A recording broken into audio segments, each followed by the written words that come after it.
Nasa iyo na talaga lahat eh. Mayabang, hambog, tanga, bobo. Baka kasi kabunok ko lang alam sa Biblia, hindi niya naunawaan ang kanyang binabasa.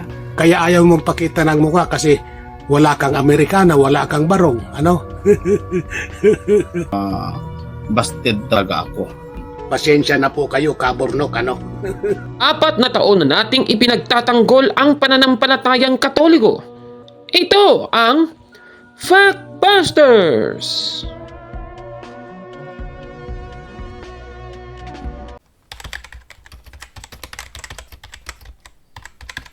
Magandang araw mga kabatid and welcome na naman po sa isang bagong episode ng Factbusters PH. Babasahin muna natin ang unang Timoteo 3:15. Ganito po ang ating mababasa.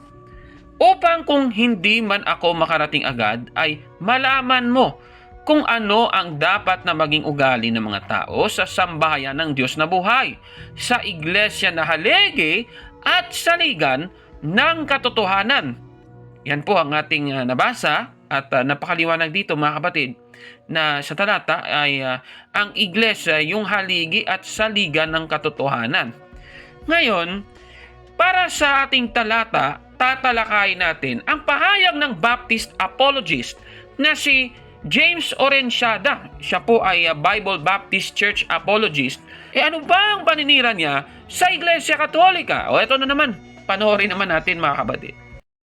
Pamatud-an ko nga ang Santa Iglesia Katolika Apostolika Romana mao ang haligig sukaranan sa kamatuoran og dili ang Biblia.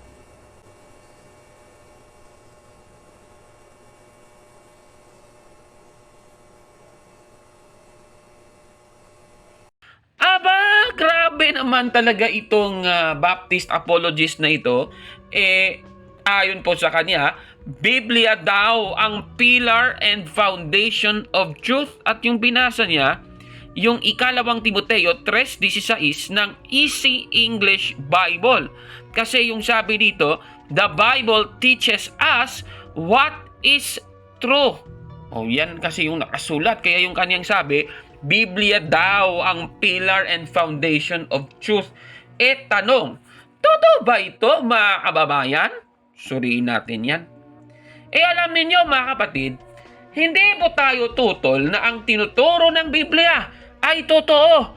Base po sa ating nabasa sa ikalawang Timoteo 3:16 mga kapatid. Ngunit, sino ba ang nagsulat ng mga aklat na nasa Biblia mga kababayan?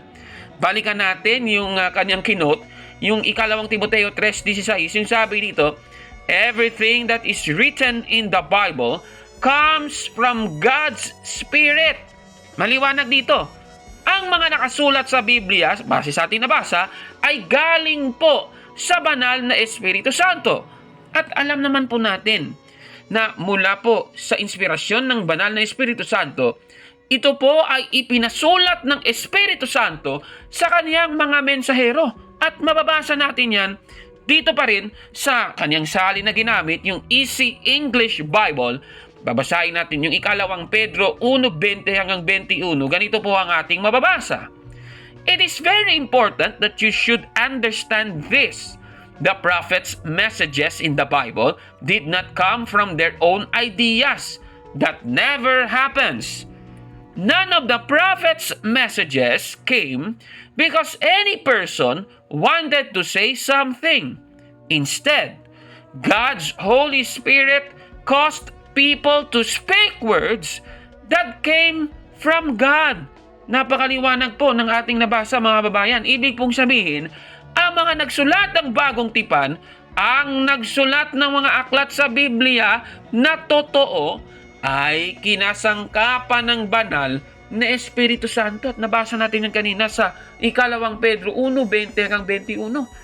Alam naman po natin na ang lahat ng mga nagsulat ng mga aklat sa bagong tipan ay naging miyembro po ng iglesia na itinayo ng ating Panginoong Hesukristo. Kaya tamang sabihin na ang iglesia na kung saan kaanib ang mga apostol ay ang haligi at saligan ng katotohanan. Klaro, Nauna po ang iglesia kaysa sa Biblia. Kasi yung miyembro sa iglesia ng mga apostol, sila po ang nagsulat ng banal na kasulatan na siyang under the inspiration of the Holy Spirit base sa 2 Timoteo 3:16, mga kababayan. Kaya tama pong unawa ng Iglesia Katolika tungkol po sa 1 Timoteo 3:15 na ang iglesia talaga ang haligi at saligan ng katotohanan, mga kababayan. Tanong, ayon ba sa Biblia, ano ba ang pillar of truth? Biblia ba ito, mga kababayan? O isa-isahin natin. Gagamitin natin yung talata pa rin, 1 Timothy chapter 3 verse 15. Pero yung babasahin natin, iba't ibang salin ng Biblia. Umpisahan muna natin sa Contemporary English Version.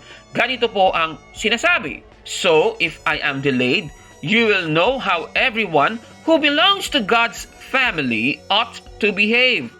After all, the Church of the Living God is the strong foundation of truth. Klarong-klaro po. The Church of the Living God is the strong foundation of truth. Maliwanag. O isa pang salin.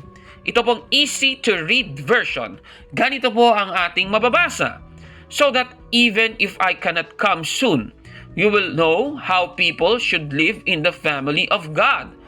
That family is the Church of the Living God. And God's church is the support and foundation of the truth.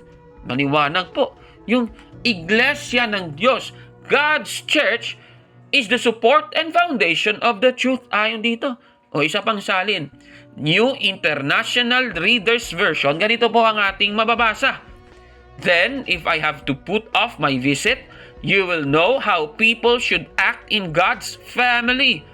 The family of God is the Church of the Living God. It is the pillar and foundation of the truth. Napakaliwanag po, mga kababayan. Talagang yung iglesia ng Diyos yung tinutukoy na pillar and foundation of truth. O isa pang salin, the Living Bible po ng 1 Timothy chapter 3 verse 15, ganito po ang sinasabi. So that if I don't come for a while, you will know what kind of men you should choose as officers for the Church of the Living God, which contains and holds high the truth of God. Napakaliwanag po talaga. Ang iglesia ng buhay na Diyos, siya po ang nakahawak ng katotohanan ng Diyos. Klarong-klaro talaga. Yung iglesia na itinayo ni Kristo, yan po ang naglalaman ng katotohanan ng Diyos. Bakit? Ang ilan kasi sa mga miyembro sa iglesia na itinayo ng ating Panginoong Jesucristo, sila po ang nagsulat ng banal na kasulatan, mga kababayan. Kaya nga, sa salin na Easy English Bible, ito yung kanyang ginagamit na salin, talagang klarong-klaro yung sinasabi. O, ganito po ang ating mababasa. Then even if I cannot come to you soon, you will know how people in God's family should live. That family is the Church of God, who lives forever. God's family, the church, teaches God's true message and keeps it safe. Klarong-klaro talaga. Ibig sabihin, ang nagtuturo po ng katotohanan at mensahe ng Diyos ay ang iglesia na itinayo ng ating Panginoong Jesucristo, mga kababayan. Klarong-klaro po yan. Tanong, anong iglesia kaya ito? Baptist Church ba ito, mga kababayan? Ayon nga sa payo ng Biblia sa Job 8:8, basahin natin ang Aklat Kasaysayan. Ito, babasahin natin yung Aklat Kasaysayan sa The New Encyclopedia Britannica, Volume 10, 15th edition, page 149. Ganito po ang ating mababasa. Ang Roman Catholicism traces its history to the apostles of Jesus Christ in the 1st century AD. Maliwanag, mga kababayan. Ibig sabihin, galing talaga po sa mga unang Kristiyano noong unang siglo ang Iglesia Katolika, mga kababayan. At dito nga sa Standard Encyclopedia, page 776, ang kasaysayan ng Roman Catholic Church ay sa katunayan ang kasaysayan ng Kristyanismo. klarong-klaro, mga kababayan, ibig sabihin po, ang kasaysayan ng Iglesia Katolika ay isang kasaysayan talaga ng Kristyanismo, mga kababayan. Kaya Iglesia Katolika po ang tinutukoy na Iglesia ng Diyos na buhay, yung haligi at saligan ng katotohanan ayon po sa unang Timoteo 3:15. At ito po ang itinayo ni Kristo ayon po sa mga aklat kasaysayan, mga kababayan. Kaya yung sabi niya na Bible daw ang pillar and foundation of truth. Yung Biblia po, katotohanan ang laman. Pero yung pillar and foundation of truth, Biblia, ayon po sa Biblia, Iglesia ng Diyos na buhay. Kaya, busted yan, mali yan. At talagang mga sinungaling. Alam naman natin ayon sa Biblia kung saan po ang kanilang destinasyon. Kaya bawiin nyo na po ang inyong mga statements. Delikado po yan, mga kababayan. Ano po ang masasabi ninyo sa ating episode po ngayon? Paki-comment po sa baba, mga kapatid. At kung like mo ang video na ito, paki-smash ng like button at mag-subscribe na sa ating YouTube channel, Factbusters PH. Kaya huwag maniwala sa sabi-sabi. check mo na kung fact nga talaga. Hanggang sa susunod na episode. Ako po si Caborno. At ito ang Factbusters! Grabe talaga itong si James Orientiada. Di pa turo-turo pa sa talata sa Biblia. Kala mo naman kung tama. Kawawa naman talaga. Naku, bawiin mo yung statements mo na yan, ha? Mga kapatid, magandang araw po. At kapayapaan ay maghari sa ating isipan at sa ating puso. At follow and subscribe, Factbuster PH, The Beloved Catholic sa Facebook page ni Caburnok. At abangan nyo si Caburnok. No? Dahil marami siyang i-reveal na mga maling aral at matutuhanan natin ang katotohanan. Dahil ang katotohanan ay magbigay sa atin ng tunay na kalayaan. God bless!